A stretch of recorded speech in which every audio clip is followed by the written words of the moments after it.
He told me the Soviet Union lost the Cold War because their tech was primitive. I believed him for years, until I found a declassified file that changed everything I thought I knew about innovation, power, and what we've been told to ignore. I grew up in a world where Soviet engineering was a punchline. Clunky tanks, outdated jets, a space program held together with duct tape and propaganda. But the deeper I dug, the more I realized the myths we've been fed aren't just wrong. They're dangerous, because they blind us to one of the most important lessons in modern history, that genius doesn't always look the way we expect it to. This isn't about politics, it's about perception, and how the stories we tell ourselves about failure and success can trap us in patterns that limit our own potential. So let me take you back to where it all started for me. A quiet afternoon in a military archive, where I stumbled onto something that shattered my assumptions and rewired the way I think about everything from technology to personal growth. The file was labeled Operational Assessment, Soviet Air Defense Systems, 1983. I wasn't looking for it. I was researching something unrelated when a footnote caught my eye. It mentioned a radar system so advanced that NATO strategists spent nearly a decade trying to understand how it worked. The system was called the S-300, and it wasn't primitive. It was terrifying. What made it terrifying wasn't just its range or accuracy, it was the philosophy behind it. While Western engineers obsessed over miniaturization and sleek design, Soviet engineers focused on one thing: reliability under catastrophic conditions. They've built systems that could survive electromagnetic pulses, operate in Arctic winters, and function even when half the components were destroyed. It wasn't pretty, but it worked when nothing else would. And that's when I realized something. We confuse aesthetics with effectiveness. We assume that if something looks outdated, it must be inferior. But the Soviets understood a truth that most of us miss. The best solution isn't always the most elegant one. Sometimes it's the one that refuses to quit when everything around it is falling apart. Let me give you another example. The T-34 tank. If you've ever seen one, you know it's not a work of art. It's angular, crude, and uncomfortable. But during World War II, it became one of the most effective combat vehicles ever deployed. Why? Because it was designed for mass production and brutal conditions. While German tanks were breaking down in the mud and snow, the T-34 kept moving. It wasn't about perfection, it was about persistence. This pattern shows up everywhere in Soviet military tech. The AK-47 rifle, the MiG-21 fighter jet, the R-7 rocket that launched Sputnik and later sent Yuri Gagarin into space. None of these systems were the most advanced when they debuted, but they were resilient, adaptable, built to last. And in the long run, that mattered more than cutting-edge innovation. Now, here's where this gets personal. I started thinking about my own life. How many times had I dismissed something because it didn't fit my idea of what success should look like? How many tools, strategies, or habits had I ignored because they seemed too simple or too rough around the edges? I realized I'd been making the same mistake the West made during the Cold War. I was prioritizing form over function. And it was costing me. I thought about the workout routines I'd abandoned because they weren't trendy enough. The productivity methods I'd skipped because they felt old-fashioned. The relationships I'd undervalued because they didn't match some idealized version of connection I'd built in my head. I was chasing the shiny new thing, when what I really needed was something that worked consistently, even when life got messy. That's the real lesson here. Soviet military tech wasn't about being the best, it was about being dependable. And dependability is what separates people who succeed from people who just dream about it. Because success isn't built on perfect days. It's built on showing up when things are falling apart. It's built on systems that keep running when motivation fades and circumstances turn hostile. Let me take you deeper into one specific case. The Soviet space program. For decades, we've been told that America won the space race because our technology was superior. And sure, we got to the moon first. But here's what they don't tell you. The Soviet Union achieved nearly every other milestone before we did. First satellite. First animal in space. First human in space. First spacewalk.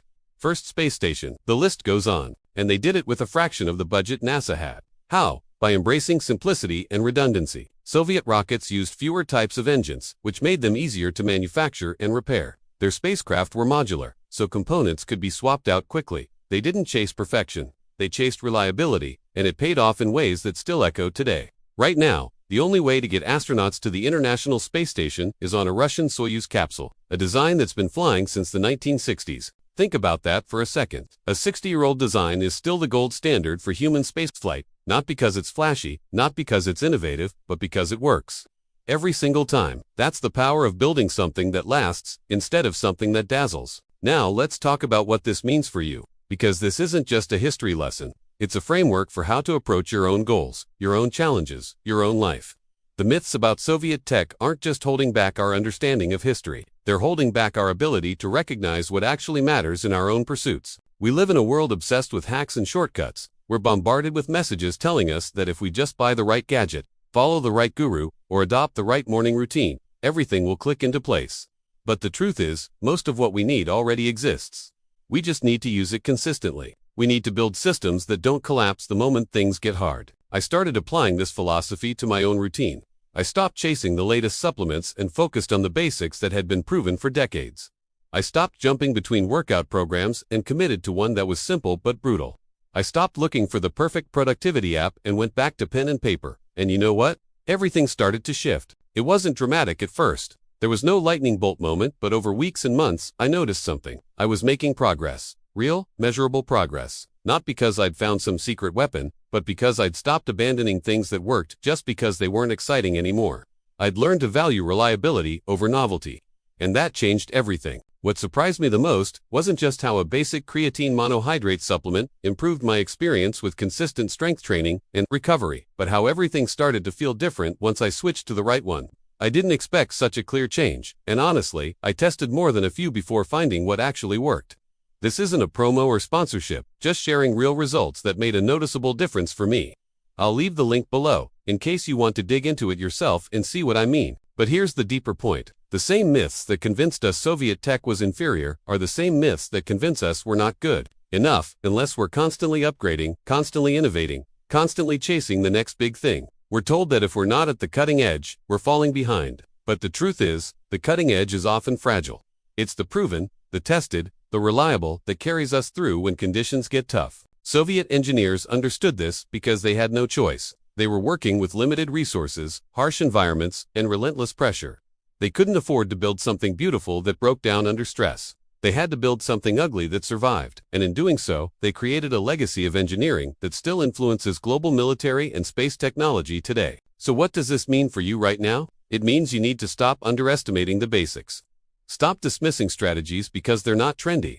Stop abandoning tools because they're not Instagram-worthy. The strongest foundations are rarely glamorous, but they're the only thing that holds up when the storm hits. I'm not saying you should never innovate or try new things, but I am saying you need to ask yourself, am I chasing this because it's effective, or because it's exciting? Am I building something that will last, or something that will impress people for a week? The Soviets built tanks that rolled through mud and snow while their enemies stalled. You need to build a life that keeps moving forward, even when conditions aren't perfect. And that's the final lesson here. The myths we believe shape the choices we make. If you believe that only the newest, shiniest, most advanced solution is worth your time, you'll spend your life chasing trends instead of building momentum. But if you understand that the best tool is the one you'll actually use, that the best system is the one that survives your worst days, then you'll start making progress that compounds over time. Soviet military tech wasn't held back by being simple. It was powerful because it was simple. And you're not held back by sticking to the basics. You're empowered by them, because the basics are what you can rely on when everything else falls apart. They're the foundation that lets you build higher and go farther than you ever thought possible. So the next time someone tells you that something is outdated, or old-fashioned, or not cutting-edge enough, ask yourself, does it work? Does it last? Can I count on it when things get hard? If the answer is yes, then maybe it's not outdated at all. Maybe it's exactly what you need. And maybe the myths you've been told are the only thing holding you back. Tell us which country or city you're watching from. See you in the next video. Bye.